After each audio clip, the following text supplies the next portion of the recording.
আজকে গ্যারেজে যাইয়া লই মিস্ত্রির খবর আছে, পুরো বাইক চালামু। এই রোজার দিনে আমার গাড়ি ঠেলাইতেছে না, ওর খবর আছে। ওয়াট বেটা ওয়াট, এই রোজা রমজানের দিনে একটু বিটা মাথায় দিয়ে তোর লগে গালি গালাজ করবো রে, মুখ খারাপ করবো রে। ওই বেটা তুই দুদিন পর পর কি ঠিক করে দিয়েছে এটা? রোজা রাখকে আমি গাড়িটা ঠেললে গ্যারেজ পর্যন্ত আইছি, মাথাটা গরম হয়ে গেছে। ঠিক আছে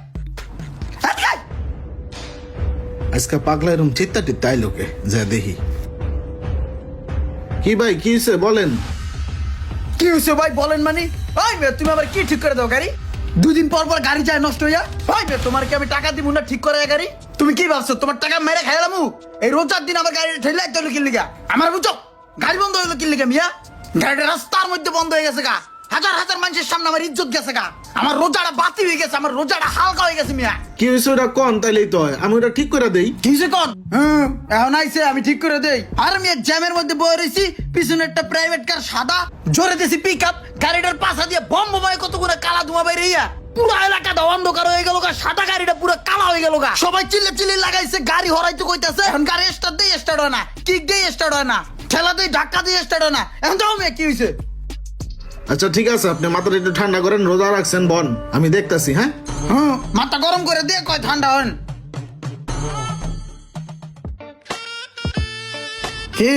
কি সেটার এত লাগে না এটার কাম কাজ করতে? কাম কাজ দিয়ে সব পানিতে গুল্লা খায় লাইছেননি? না দেখেন ঠিক হয়ে গেছে তো, সব চালায় দেখেন। হয়ে গেছে দেখেন।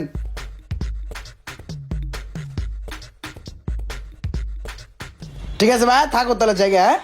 কোনো একটা দিন গাড়ি ঠিক করে একটা টাকা পয়সা দেওয়া যায় না, আবার কথার বেলা কত বড় বড় কথা কয়।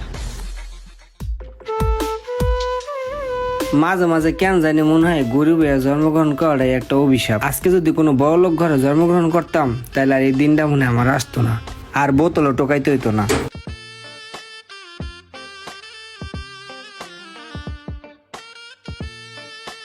কি অবস্থা ভাই, কেমন আছেন? শখ ভাই, আপনি যে গাড়ির কথাটা কইছিলেন না, এই গাড়িটা আমার লয়ে দেন, টেয়া যা লাগে আমি আপনারে দিতাছি। আরে দিমু তো, গাড়ি ওইটাই আপনারা দিমু, মালিকের লাগে কথা কয়ে আপনার গাড়ির ব্যবস্থা করে দিমু না। হ্যাঁ আচ্ছা ঠিক আছে যান। এই লোকটা কেডা, প্রত্যেক দিনে দিক দিয়ে এইভাবে ঘুরে? রাস্তাঘাটে আগে কত বোতল পড়া থাকতো, আর এখন বোতলও খুঁজে পাওয়া যায় না। ওই যে একটা বোতল পাইছি।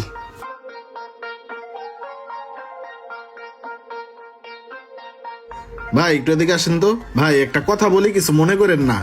আপনার পোশাক আশাক চলাফেরা দেখা তো মনে হইতাছে না যে আপনি এই কাজ করে খান। কেন করেন ভাই টোকাইগিরি? কি বলবো ভাই, আমার উপরে হয়তো আপনারা দেখতেছেন ফিটফাট, কিন্তু ভাই আমার ভিতরটা আসলে একটা সদরঘাট, দেখলে বোঝা যায় না। ভাই আমি একটা ছোট চাকরি করি, সামান্য কিছু বেতন পাই।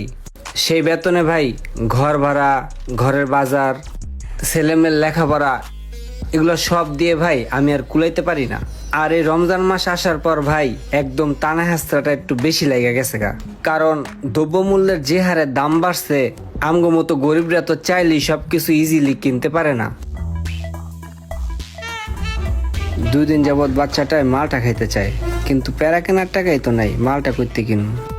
ভাই মালটা কত কইরা? 220 টাকা কেজি। আগে না কমা ছিল। হ ভাই, রমজান মাস তো তাই দাম বাইরে গেছে। চাল কেনার টাকা নাই, মালটা করতে কিনবো 200 টাকা দিয়া। ঠিক আছে ভাই। ও ভাই নিবেন না?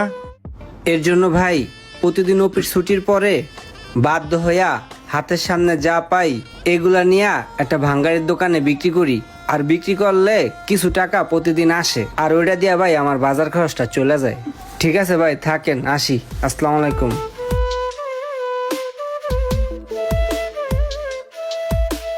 দেলাওয়ার ভাই একটা জিনিস খেয়াল করছেন?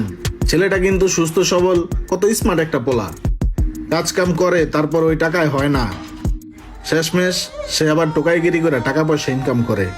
কত প্রকারের মানুষ আছে না? হ্যাঁ ভাই ঠিক কইছেন। আমাদের সমাজে এমন অনেক লোক আছে যারা চাকরি বাকরি করে, ইনকাম করেও তারা হিমশিম খেয়ে যায়, আর তাদের জন্য রমজান মাসের দ্রব্যমূল্যের আকাশ ছোঁয়া ঊর্ধ্বগতির দামটা হয়ে যায় পাহাড় সমান। ভিডিওটি ভালো লাগলে অবশ্যই শেয়ার করে দিবেন প্লিজ।